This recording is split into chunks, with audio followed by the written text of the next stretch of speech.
Bonjour. Donc ici, on a trois suites UN, VN et WN dont on veut trouver les limites. Pour cela, on va utiliser les sommes de Riemann. Donc, qu'est-ce qu'on sait à propos de ces sommes de Riemann? On sait la chose suivante. Donc, si f est une application dont on peut calculer l'intégrale, qui est définie sur AB, par exemple, si f est continu sur AB.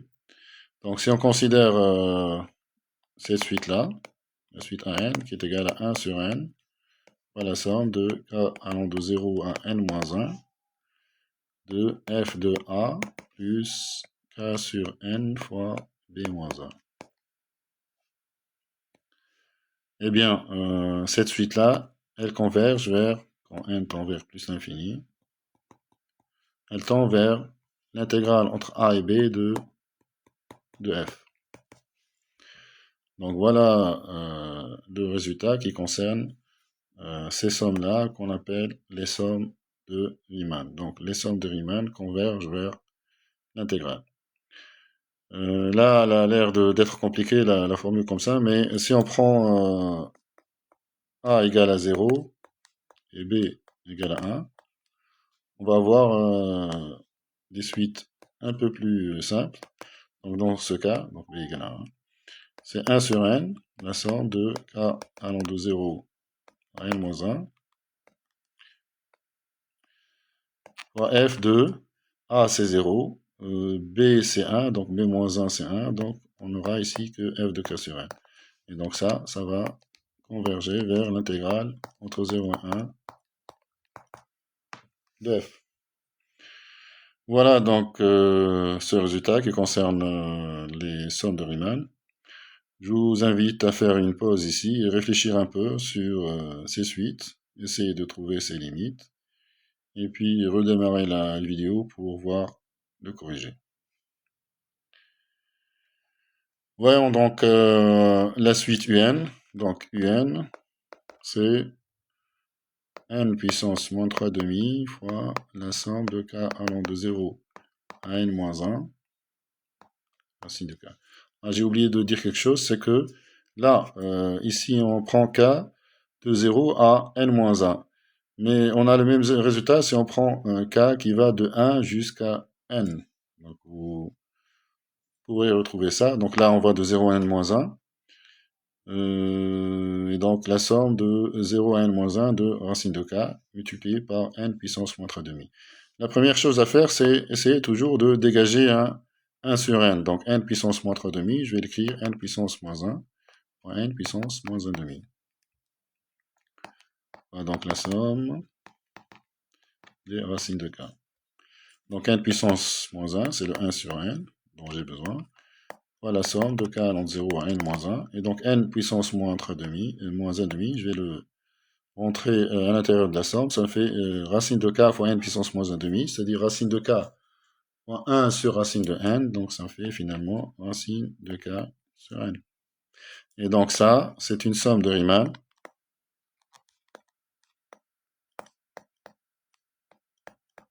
Pour quelle fonction? Pour f de x égale racine de x. Et donc, cette somme, elle va tendre automatiquement vers l'intégrale entre 0 et 1 de racine de x.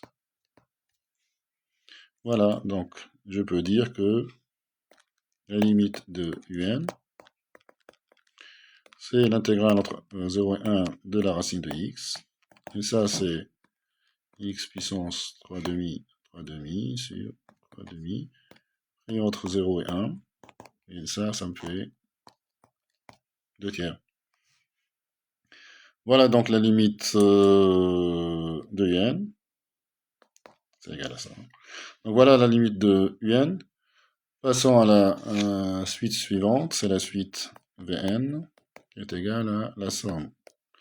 Là, donc, on va de 1 jusqu'à n, mais ça ne change rien. On a toujours le résultat qui concerne les suites de Riemann. Là, il n'y a pas de 1 sur n, donc je vais essayer d'en dégager 1. Donc ça, c'est la somme de k allant de 1 à n. Je vais mettre ça ici. je vais mettre n en facteur. Donc ça fait k sur n plus 1. Voilà donc mon 1 sur n. Donc ça fait 1 sur n, la somme de k allant de 1 à n de 1 sur k, ou k sur n, k sur n, k sur n plus 1. Et ça c'est quoi? Ça c'est n'est autre que une somme de Riemann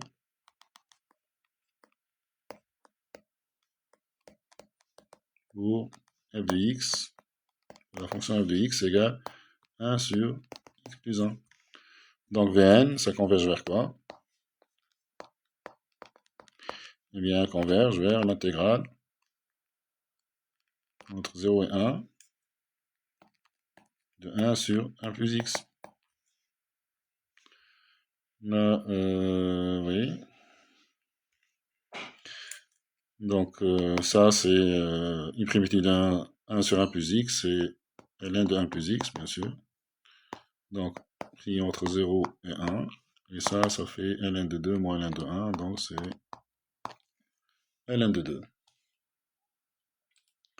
Passons maintenant à la suite suivante, c'est la suite Wn. Et là, on n'a pas de somme, on a un produit. Donc il faut se débrouiller pour revenir à une somme. Mais quand vous avez des produits, la meilleure façon de passer à des sommes, c'est d'appliquer le log. Donc je fais ln de oméga n. Ln de oméga n, c'est ln du produit. 1 plus k sur n puissance 1 sur n. Et le ln du produit, c'est la somme des ln. Donc ça, c'est la somme de k allant de 0 à n moins 1, de ln de 1 plus k sur n puissance 1 sur n. Et je sais que ln de x puissance alpha, c'est alpha ln de x. Donc 1 sur n, je vais le retrouver là. Donc ça, c'est la somme de k allant de 0 à n moins 1, de 1 sur n, ln de 1 plus k sur n. Donc voilà, j'obtiens une somme type Riemann, ln de 1 plus k sur n. Et donc ça, c'est une somme de Riemann. Pour quelle fonction? Pour f de x égale à ln de 1 plus x, ou x plus 1. Donc, les ln de oméga n que j'ai pris vont converger vers l'intégrale entre 0 et 1 de ln de x plus 1. Maintenant, il faut savoir intégrer ln de x plus 1. Ça, c'est ln de x plus 1. Je sais qu'une primitive de ln de x, c'est x ln de x moins x. Et avec ça, on peut voir que une primitive de ln de x plus 1, c'est x plus 1, ln de x plus 1, moins x. Vous pouvez vérifier qu'on a bien ça. Et donc, je calcule ça, ça me fait 2 ln de 2 moins 2, 2 ln de 2 moins 2, moins 1 fois ln de 1, c'est 0, moins 1, donc ça fait plus 1, donc ça fait 2 ln de 2 moins 1. Et donc ça, c'est la limite de ln de oméga n qui est égal à ça. C'est pas la limite de oméga n, de Wn, si vous voulez. Donc ça, c'est 2 fois ln de 2 moins 1. Donc, les Wn, ou les limites de Wn, c'est l'exponentielle de tout ça. Donc c'est exponentielle de 2 ln de 2 moins 1. Donc je peux améliorer un peu le résultat en disant que ça, c'est exponentielle de ln de 2 sur exponentielle 1, c'est-à-dire E. Donc ça fait exponentielle 2 ln de 2, c'est ln de 4, sur E. Exponentielle n de 4, ça fait 4, donc ça fait 4 sur E. Donc la limite de Wn, quand m tend vers plus l'infini, c'est 4 sur E. Voilà donc pour cet exercice.